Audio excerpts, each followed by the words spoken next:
বাগেরহাট শহরের দরাটানা নদীর তীরে কেবি মাছ বাজার কাকডাকা ভরে আশপাশের জেলা থেকে ক্রেতা ও পাইকাররা ভিড় করেন এই হাটে।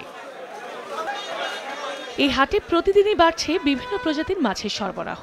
আছে মেদ, ঢেলা, চেলা, জাবা, পোয়া, লইট্টা, কলম্বো, চন্দনা, ট্যাংরার সমাহার। তবে সরবরাহ কম থাকায় প্রকারভেদে কেজি প্রতি মাছের দাম বেড়েছে ৬০ টাকা পর্যন্ত। এই পাইকারি হাটে বড় ইলিশের দেখা নেই। প্রতি কেজি ৫০০ গ্রাম ওজনের ইলিশ ৪৫০ থেকে ৭০০ টাকা, ৩০০ থেকে ৪০০ গ্রাম ওজনের ইলিশ বিক্রি হচ্ছে ৫০০ থেকে ৬৫০ টাকায়। হাঁসের মাছ ১৫০, কাউ মাছ ১৭০০, আর ওই চন্দন ১২০ এইরকম। দেনায় জর্জরিত হইয়া সারা দেশে পাইকার পত্তর সমস্ত জেলে সাগরে যারা আছে কোনো টোটাল মাছ নেই, সমস্ত ট্রলার বান্দা।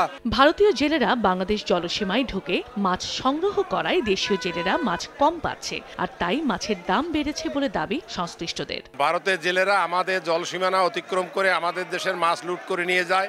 এভাবে যদি চলতে থাকে হয়তো ভবিষ্যতে আমাদের দেশের জেলেরা মাছ পাবে না। মাছ ক্রমে ক্রমে কমে আসতেছে, আর বর্তমানে যে মাছের যে অবস্থা, মানুষের ক্রয় ক্ষমতার বাইরে অত্যন্ত চড়া দাম। প্রতিদিন প্রায় ২০ থেকে ২২ টন হিমায়িত সামুদ্রিক মাছ বিক্রি হয় কেবি বাজার মৎস্য অবতরণ কেন্দ্রে।